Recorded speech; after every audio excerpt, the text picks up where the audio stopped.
The third usage of Alcatraz Island was short and unofficial, but might be the most significant usage of the island in its history.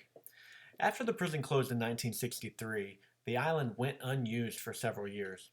In 1969, there were three different occupations of Alcatraz by American Indian groups.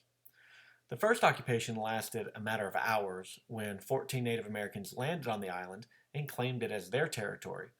In exchange for a meeting with government officials to discuss that claim, they left the island after just a few hours. The second occupation occurred on November 9, 1969, and was planned as a symbolic occupation. The Coast Guard quickly removed the small group, but a larger group returned later that same day, and at least a dozen of that group stayed on the island overnight. The third and final occupation of Alcatraz Island began a few days later on November 20th, 1969, and would last for approximately 19 months. A Coast Guard blockade was able to prevent a lot of people from landing, but at least 14 students were able to occupy the island, and over the following days, more would join. At its height, the island would be occupied by as many as 400 people. The group, who called themselves the Indians of All Tribes, announced their intention to occupy the island until they were allowed to establish a cultural center for American Indians. The collapse of the occupation eventually occurred for the same reasons as the closing of USP Alcatraz. Ultimately, access to fresh water was a primary concern, and having supplies shipped to the island was very expensive. The tribe's ability to raise money through tour offerings was stymied by that Coast Guard blockade. The negotiations between the Indians of all tribes and the Department of the Interior were strained by distrust and ultimately went nowhere. During the occupation, a plan was approved to develop Alcatraz as a national park. A few days after a bill was passed or introduced into Congress, a fire raged through many buildings on the island, including the Wardens House, the Officers Club, and the Lighthouse Keepers' Quarters.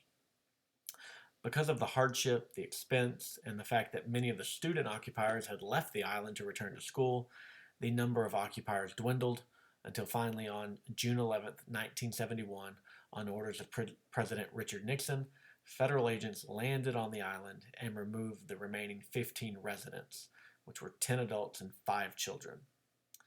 You may recognize that date, June 11th, 1971, was the 9th anniversary of the Great Escape from Alcatraz, which is an interesting coincidence.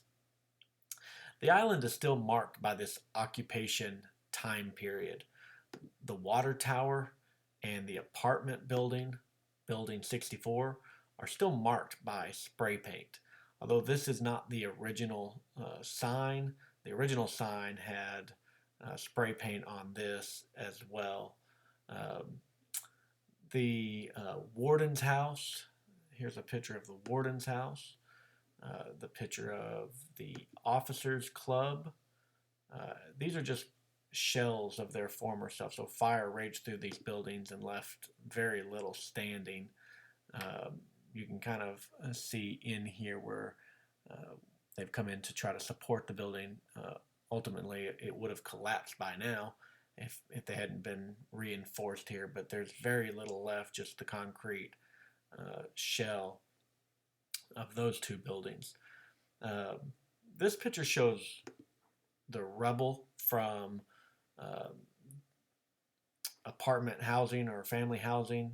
These buildings were torn down after the occupation. This did not take place as part of the 1970 fire, or nobody. This didn't happen during the all tribes occupation, but rather after the federal government removed the remaining occupiers. These buildings were torn down to make the island more inhospitable to any other group that tried to occupy the island, which we know by now no other group did. At first glance, it would be easy to judge the occupation as a failure, but the failure to realize their demands doesn't diminish the significant impact of this event. What makes this short 19-month occupation of Alcatraz Island probably more significant than its military usage, and probably more significant than its time as USP Alcatraz, which is what the island is famous for, is the fact that this was the first manifestation of a contemporary Indian rights movement. If the goal was simply to build a cultural center, then the occupation failed. But if the goal was to generate awareness among the general public of the social and economic plight of Native Americans, then it definitely succeeded.